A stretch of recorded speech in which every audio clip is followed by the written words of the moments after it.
সকাল থেকে মনটা খুব খারাপ লাগছিল, তাই ভাবলাম মা সিদ্ধেশ্বরীর কাছে একবার যাই।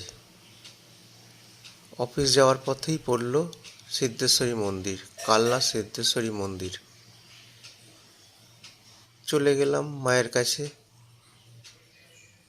অনেক দিন মায়ের কাছে যাওয়া হয়নি। এই হচ্ছে কালনা সিদ্ধেশ্বরী মন্দির।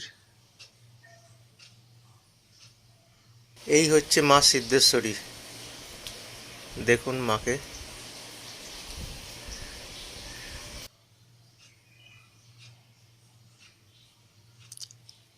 আস্তে আস্তে মায়ের কাছে গেলাম।